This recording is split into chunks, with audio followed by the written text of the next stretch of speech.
Hello everyone, আসসালামু আলাইকুম। আশা করি সবাই ভালো আছেন। আলহামদুলিল্লাহ আমরাও ভালো আছি। তো গাইস, বাবু একটু অসুস্থ ছিল, যার কারণে বাবুকে নিয়ে নাটোর আসছিলাম ডাক্তার দেখানোর জন্য।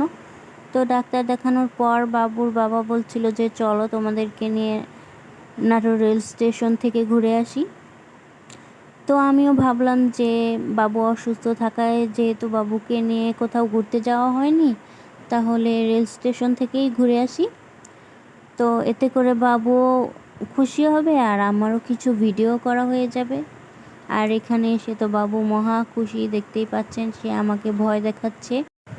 তো এই তো কিছুক্ষণ হাঁটার পর যখনই নাকি সে ওভারব্রিজ দেখতে পারলো, সে বায়না ধরছিল যে সে সিঁড়ি বেয়ে উপরে উঠবে।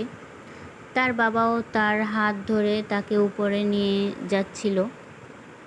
তো গাইস, আমার ভিডিও যদি আপনাদের কাছে ভালো লেগে থাকে তাহলে অবশ্যই আমার চ্যানেলটা সাবস্ক্রাইব করে পাশে থাকা বেল আইকনে অল প্রেস করে দিবেন।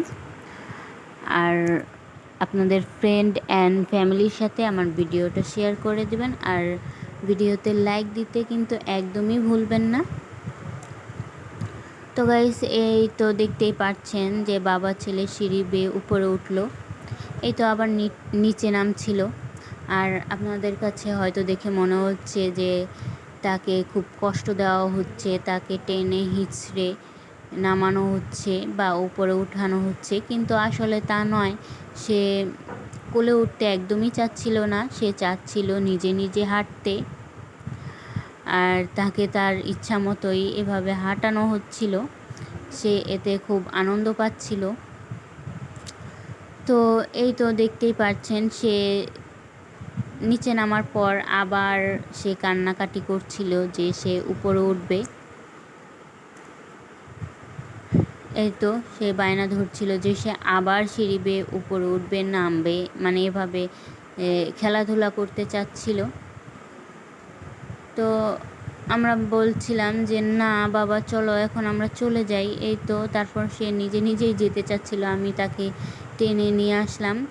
তারপর তার বাবা তাকে ডাক দেওয়ার পর সে দৌড়ে বাবার কোলে উঠে গেল। আর আপনারা আমার ছেলের জন্য দোয়া করবেন, তার সব সময় অসুখ বিসুখ লেগেই থাকে, কেন জানি না। তো সবাই ভালো থাকবেন, সুস্থ থাকবেন, দেখা হবে নেক্সট ভিডিওতে।